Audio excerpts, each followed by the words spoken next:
Good afternoon, dear friends.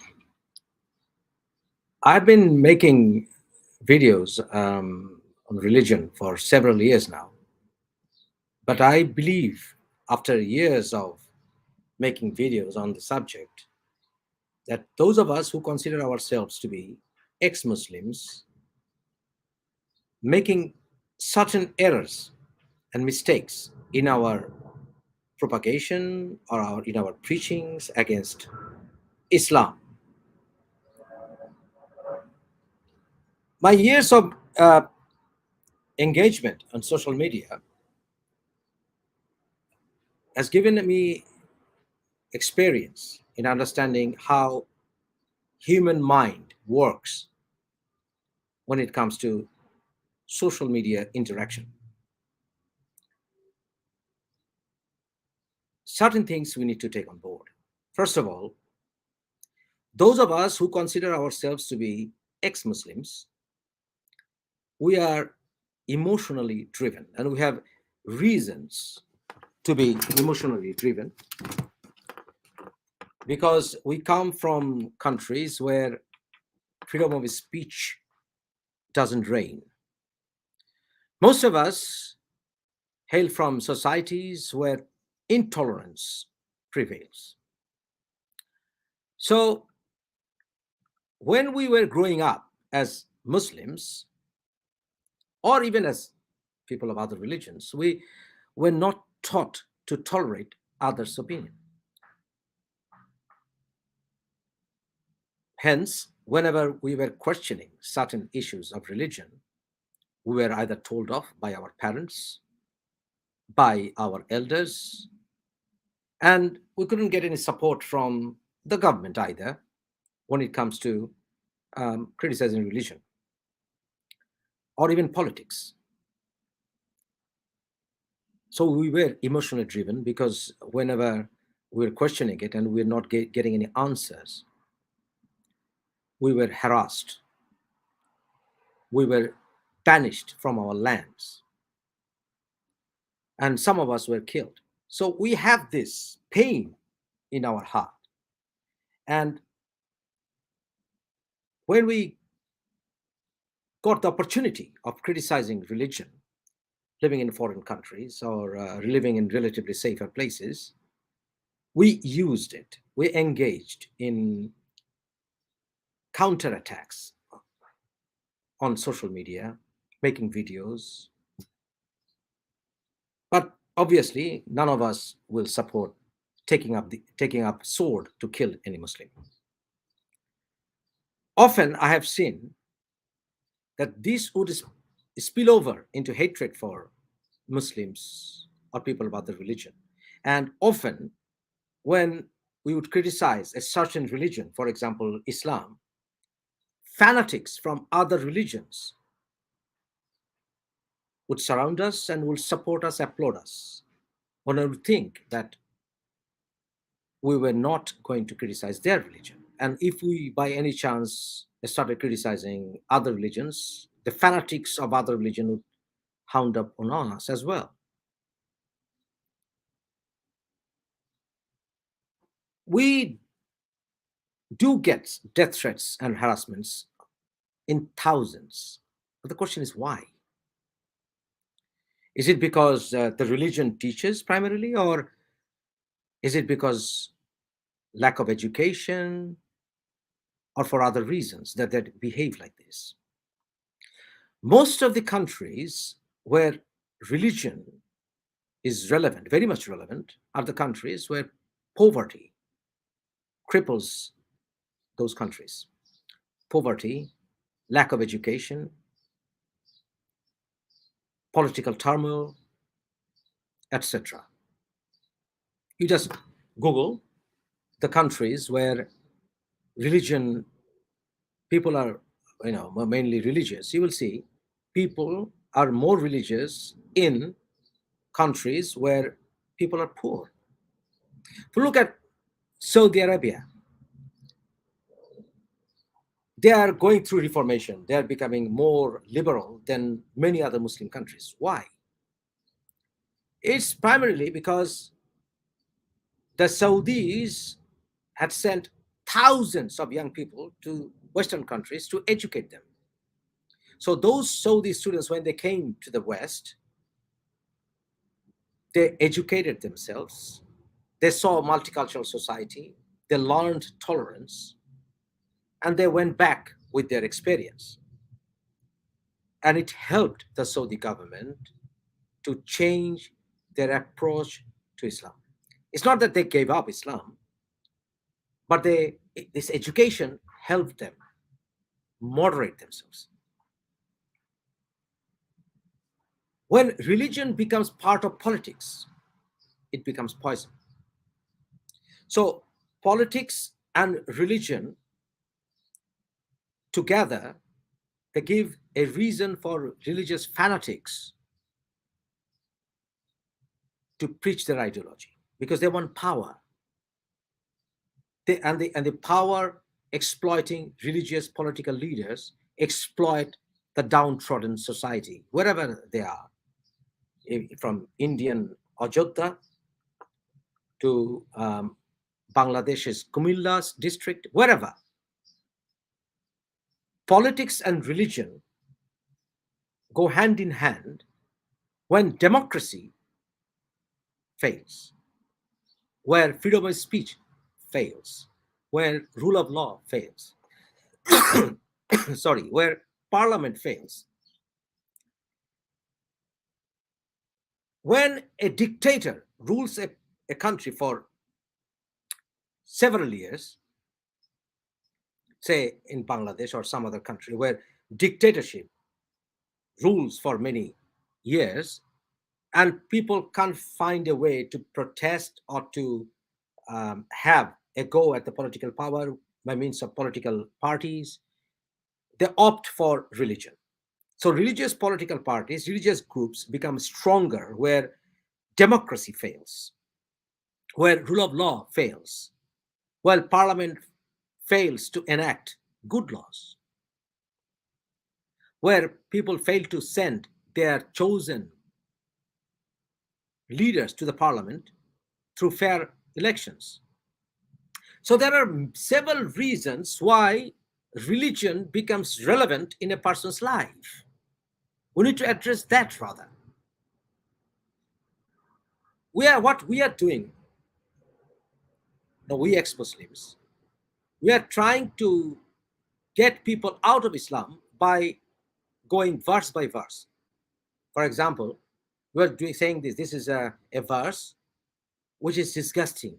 This is a verse from Hadith which is against conscience. This is against logic.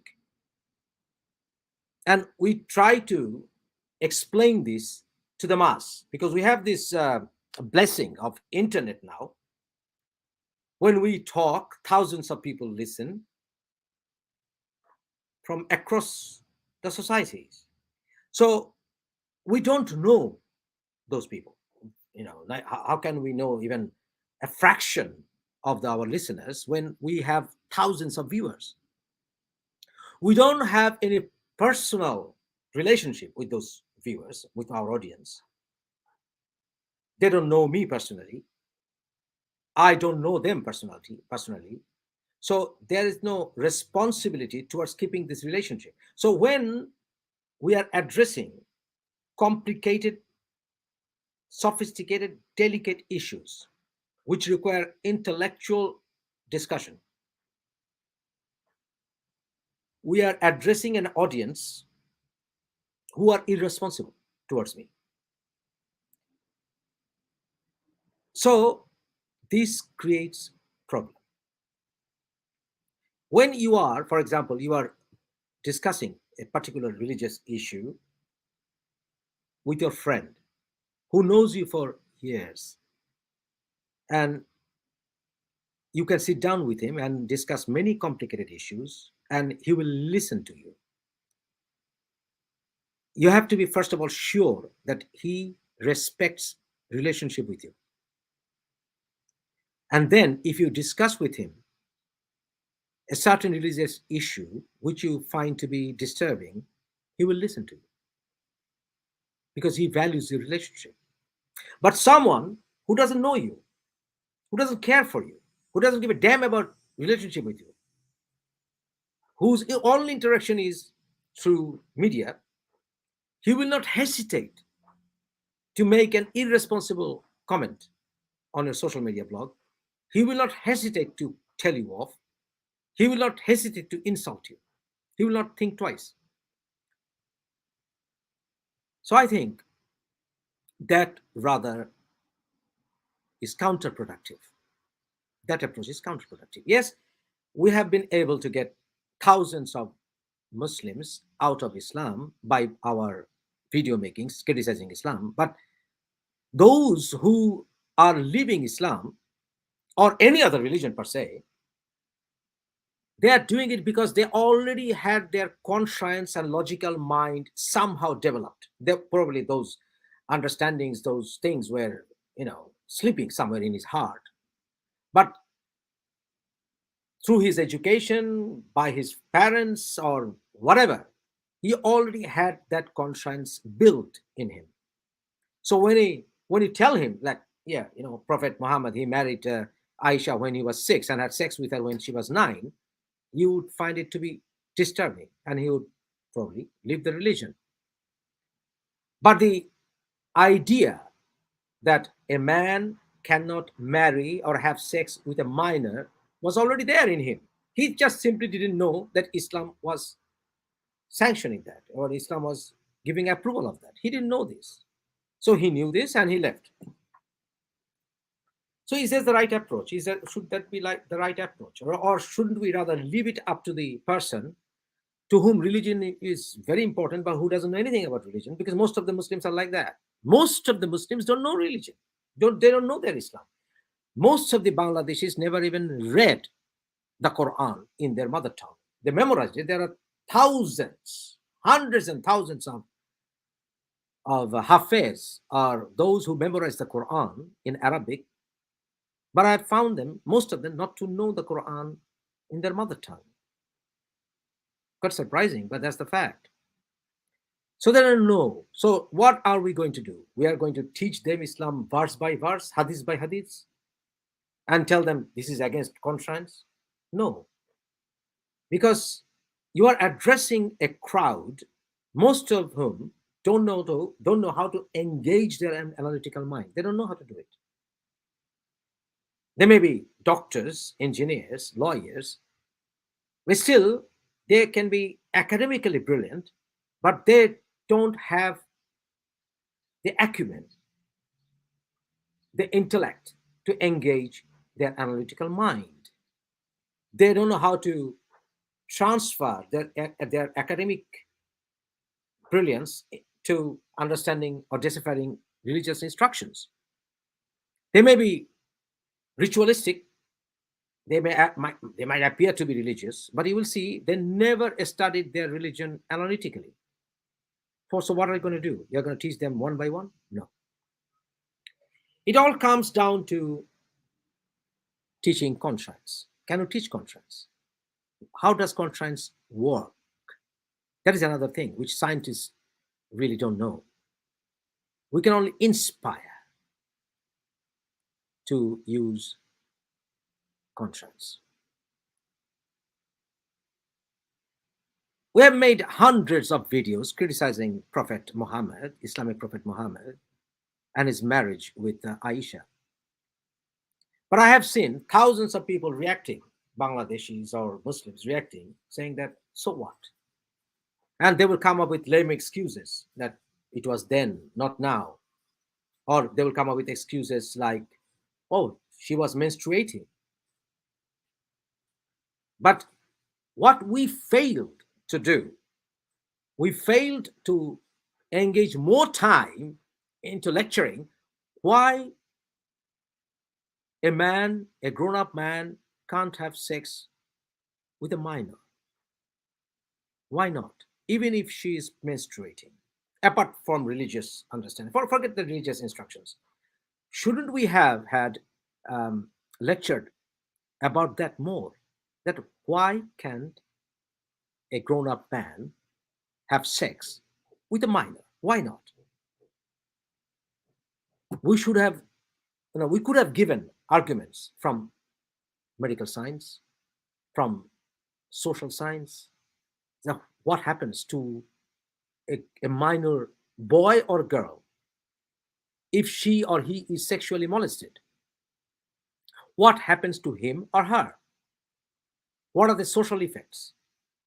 So, if we can teach this, and we can teach this without religious poking, and people will listen, government will listen, bound to listen, because our humanity has progressed to this far where people can tolerate this much, that we condemn having sex with minors. So let's lecture on that issue. So if we can teach this to all the Muslims, all the Christians, all the Hindus, all the atheists of the world, unitedly, and we'll find friends on board to teach this, we'll find government support to teach this, then if a religious Muslim reads that in hadiths, Bukhari hadiths, Prophet Muhammad had sex with Aisha when she was minor, what he will say?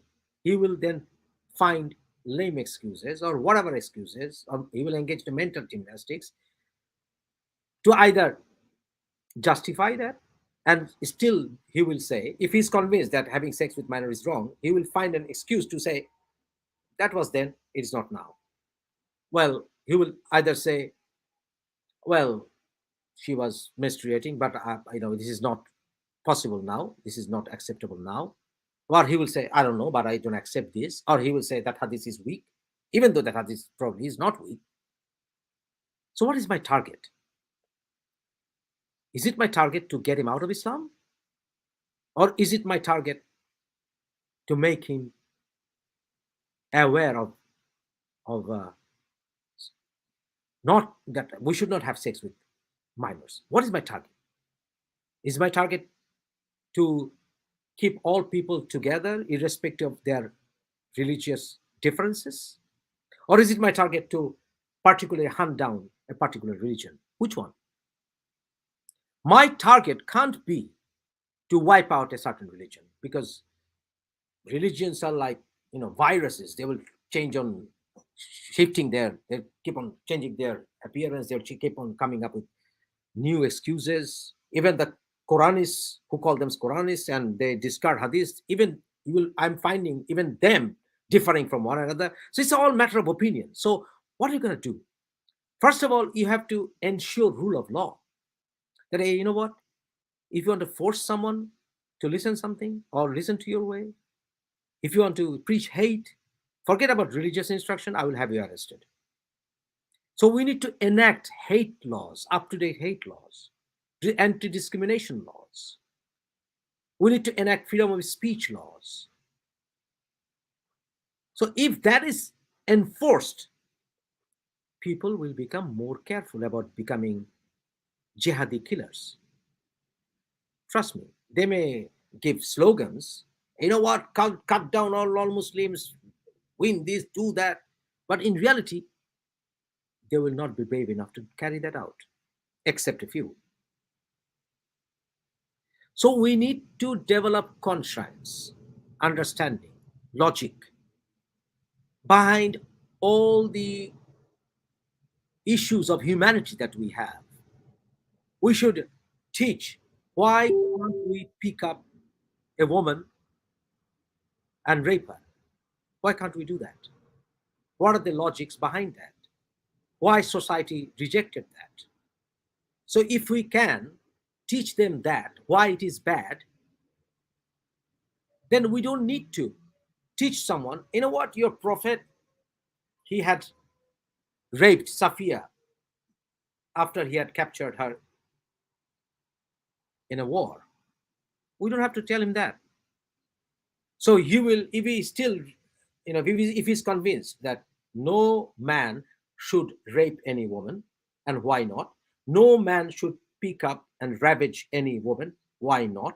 Why it is illegal? Why it is against equity? Why it is against conscience? If we can convince him that, then if he on his own ever comes across a hadith where he reads that Prophet Muhammad, according to these hadiths, had raped Safiya. He will either say it was not rape, or he will either come up with an argument, whether there is a evidence or not. He will come up with an argument. Oh, you know what? Prophet Muhammad did marry her, saved her. He didn't rape her. But somehow he would reject rape. So what is my target? I want him to reject rape, or I want him to reject Prophet Muhammad. Which one? So if he gives Prophet Muhammad a humane face, what is my problem?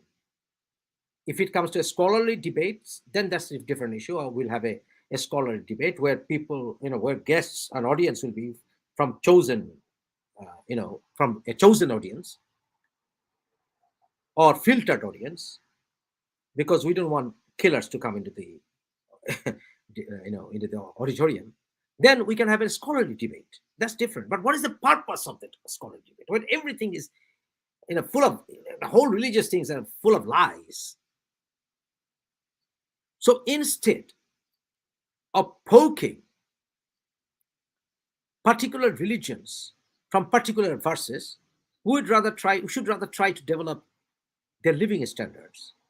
We should rather engage them, give them professions.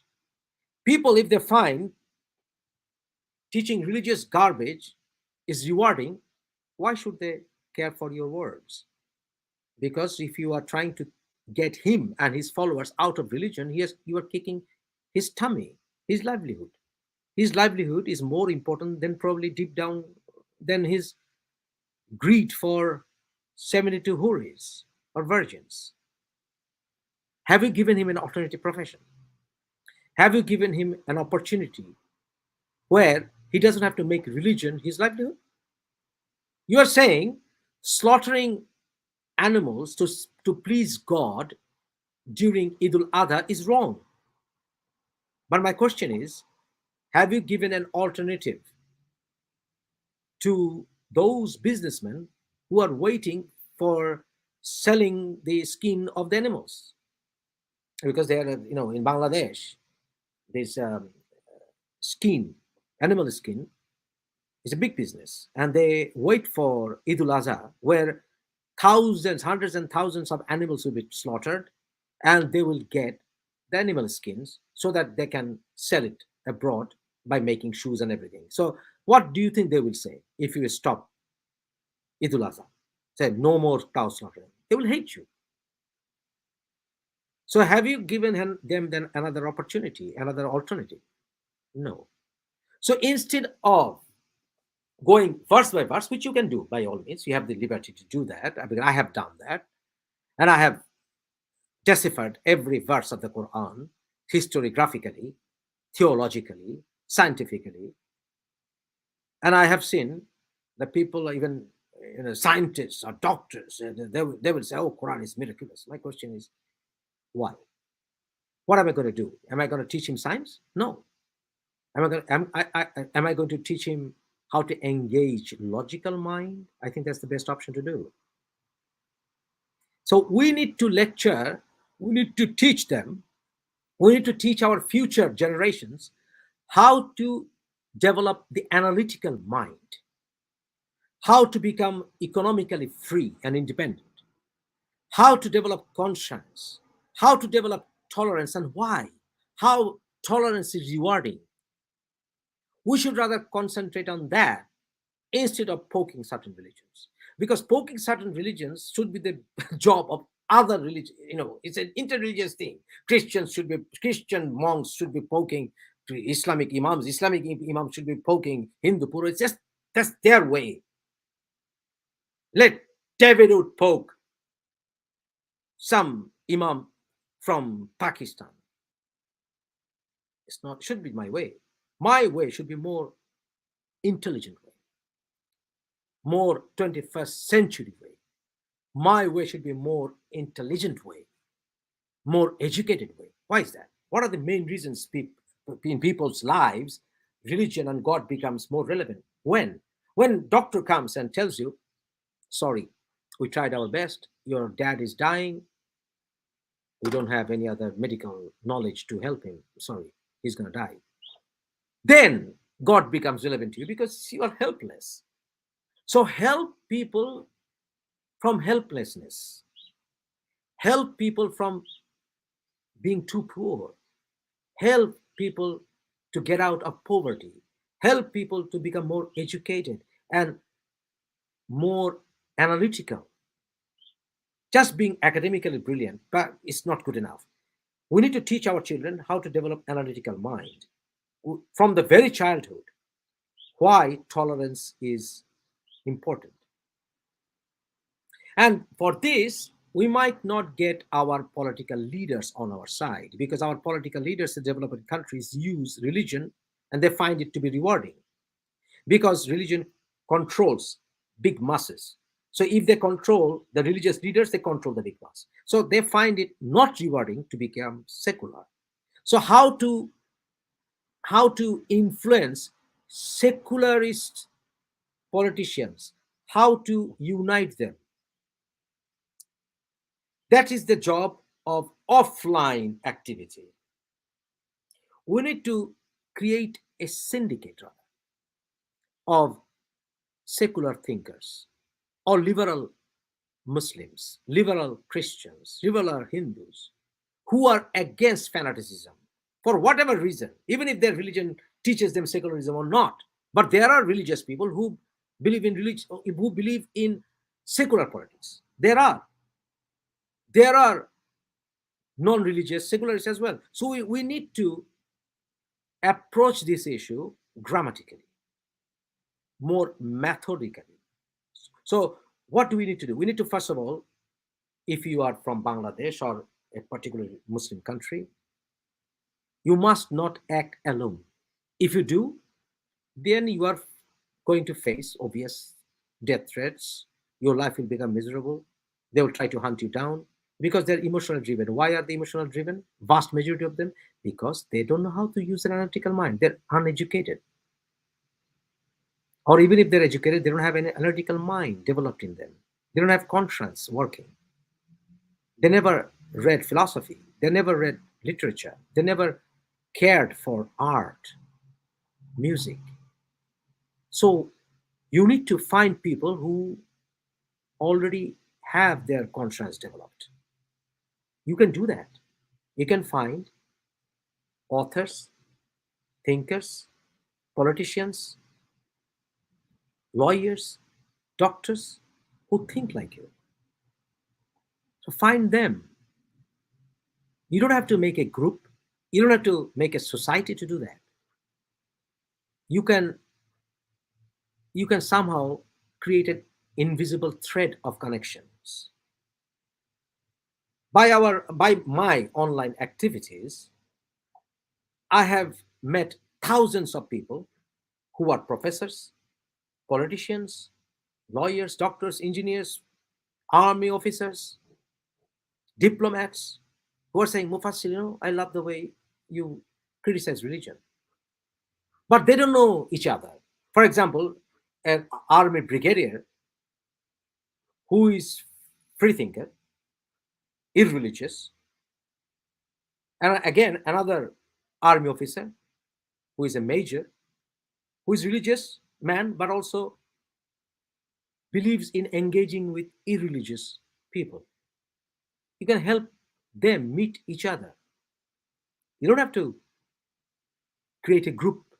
You can create a rather invisible syndicate. And so they know each other. So they can, from their own point of view, from their own power, from their own circle, they can develop and spread this view of liberalism. And it is not going to happen overnight. We can't be selfish.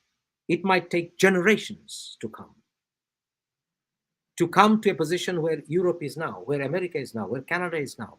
Don't forget, when the West became tired of killing each other, the Catholics got tired of killing Protestants, the Protestants got tired of killing Catholics. Then they were hunting deep down of a society where our future generations will have to be tolerant. Don't forget, Voltaire had to go abroad to understand tolerance or secularism more, he had to go to England. Don't forget Karl Marx, he didn't die in Germany. Don't forget European Enlightenment. Don't forget Industrial Revolution. It all came together. Don't forget when people started rising up against Vatican, papal dictatorship, when people got fed up of discovery and land doctrine and all that. They then started accepting tolerance because they knew that we can't live alone. We can't be imperialists forever. So they became introvert, Western nations, and they had to welcome migrants from abroad to keep developing. So they had to learn tolerance. They had to understand that instead of making them slaves, we can make them equal partners and gain more. So they had to learn tolerance. They couldn't afford to be, the like King Isabella, Queen Isabella, and carry out another Spanish Inquisition. So what we need to do, we need to teach them how to be tolerant, how to make Hindus equal partners in developing 90% Muslim majority Bangladesh so that Bangladesh can progress. So if Bangladesh progresses, how every Muslim can be rewarded, every Hindu can be rewarded. We are not concentrating there. There are 27,000 plus Sunni hadiths. How many are we going to criticize? There are 6,600 something number of verses in the Quran, depending on how you count it. What are you going to do? You're going to discuss every verse, which I did. I mean, still, every verse can be interpreted in 1,000 different ways, and there will always be mental gymnastics engaged there. So what do you need to do? You can make a laugh of this verse. Ha ha ha! Ho ho ho! God, what is God saying? It is so irrational, illogical. But the people you are forgetting, vast majority of them will not find it laughable. Why? Because they don't have the analytical mind developed. They don't have the scientific know-how. They don't have the logical mind. They might be so-called academically educated, but they don't have this developed. So you finding it funny, they don't find it funny because they find it God's verse. Why? Because, as I said, their analytical mind, intellectuality is not truly developed. So laughing at this verse makes them annoyed, makes them angry, makes them, want to kill you. So I have a responsibility to understand their mind as well, as a free mind, as someone with free mind, someone with analytical mind, as someone with intelligence. I have a responsibility towards these people as well who can't engage such freedom of mind. They can't engage it. I have a responsibility to understand why they are depressed, why they are so religious, why they are failing to engage the analytical mind the way I am being able to. So I need to address this issue as well, which ex-Muslims are failing. Yes, our preaching made many people leave Islam, but those people who are already aware of what is their analytical mind is, who can already, you will see most of the people who are really living Islam are intelligent people, educated, or they have good upbringing, or somehow they are blessed with a free mind. Somehow, deep down, they were religious, probably ritualistically. You are just helping them bring religion into the equation, and they're finding it to be illogical. They're throwing it out. But they had thrown that out long time ago, deep down in their heart. You were just carrying out the formality of living the religion. So many people are coming to religion. Why are they coming? Depression, lack of understanding, lack of questioning ability, without knowing the religion, without blah, blah, blah, many reasons. But the better option is to teach people analytical mind, to teach people how to engage intellectuality, intelligence, logic, reason, science, And slowly, religion will become irrelevant to them. Why? Because they will not find any appeal. They won't find religion to be appealing anymore. There's not a single verse in any of the religious books where religion is talking about morality, but great philosophers didn't speak about that in more in-depth writings. So religion will become irrelevant, and they will give up religion only when they become less dependent on religion. They become less frustrated in their personal lives. They become more educated, more enlightened. That's why you will see most of the successful people in the world, most of the billionaires, most of the scientists are not religious. Why? Because they know even if they have to believe in the probability of a God, of reason of existence, they don't find any organized religion to be appealing anymore. So, what is your target? What is my target? What was my target? To crush Islam out of vengeance because I was harassed by Muslims? Is my personal vendetta against Islam? Then I am not a man of free mind. I need to be tolerant as well. Think about all this. Thank you for listening.